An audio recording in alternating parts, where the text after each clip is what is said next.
We have breaking news now from Washington, D.C. and the United States Capitol regarding New Jersey Senator Bob Menendez. Let's go ahead and go to CBS News congressional correspondent Nikole Killion on Capitol Hill. Nikole, of course, we know the senator dealing with his conviction of corruption, bribery, wire fraud, obstruction of justice. What is that breaking news?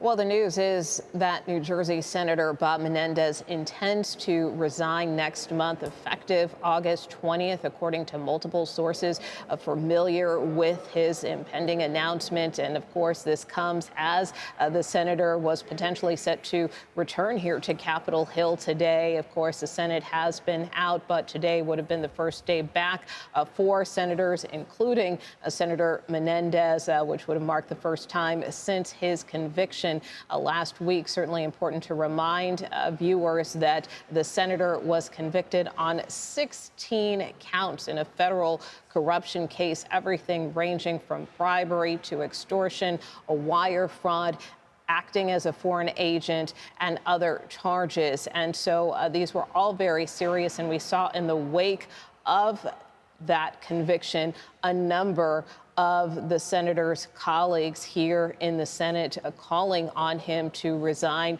Others also suggesting they may move to expel him had he not resigned.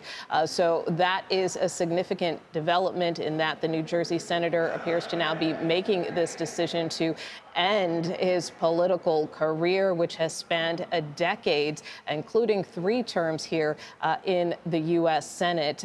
But certainly the senator has made clear and did make clear after that guilty verdict that he still intended to fight the charges, and his attorneys believe that he will be vindicated. And Nikole, hang on one second, because we are tracking multiple stories. We have Vice President Harris about to take the stage in Milwaukee. We also have President Biden, whose Air Force One plane just landed at Joint Base Andrews, and we are waiting to see the president. We know he's going to be making an Oval Office address tomorrow to talk about his decision to step down. But Nikole, back to Senator Menendez as we continue to monitor those live shots. August 20th, what is significant about that date? And do you feel like any of his colleagues in the Senate are going to push for him to step down sooner?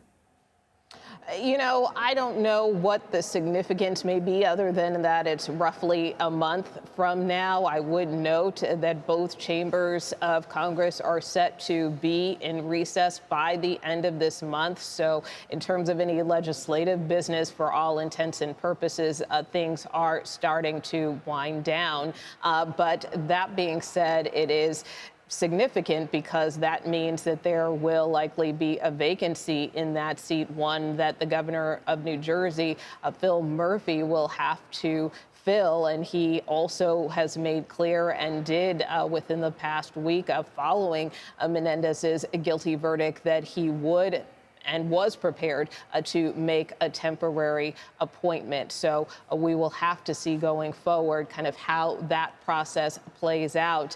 And as I mentioned, you know, there was certainly a lot of pressure on the senator to step down. In fact, just this week, we heard from the Senate Ethics Committee, which had not only indicated that it was expediting its own investigation into the senator, but that it was now conducting a review into potential disciplinary actions, which could have included expulsion or possible censure. So that is also a question to look at going forward as to whether or not, given the senator's pending announcement, whether or not that Senate ethics review will continue.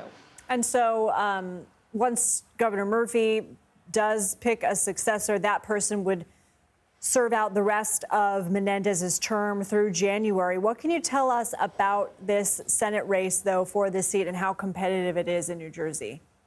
Well, and I think that's something else that we have to watch. Obviously, we don't have the senator's resignation letter in hand, but I think it's important to note that he had indicated that he was still going to run for the U.S. Senate, to try to run for re-election as an independent instead of a Democrat. He switched his affiliation to do that, or got a petition in order to do that over the summer. But certainly if he is stepping down, down officially in his capacity as a U.S. Senator, one would have to question whether he can still run again for another term.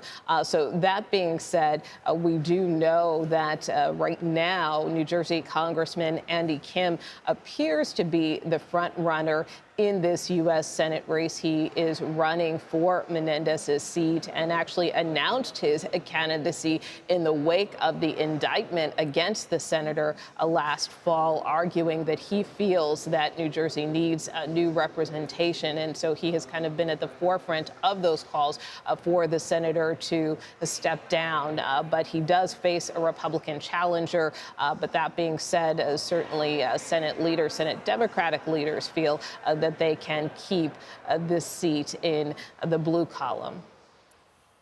And we know that while he is appealing, his sentencing is October 29th. Nikole Killion at the Capitol, thank you. You bet.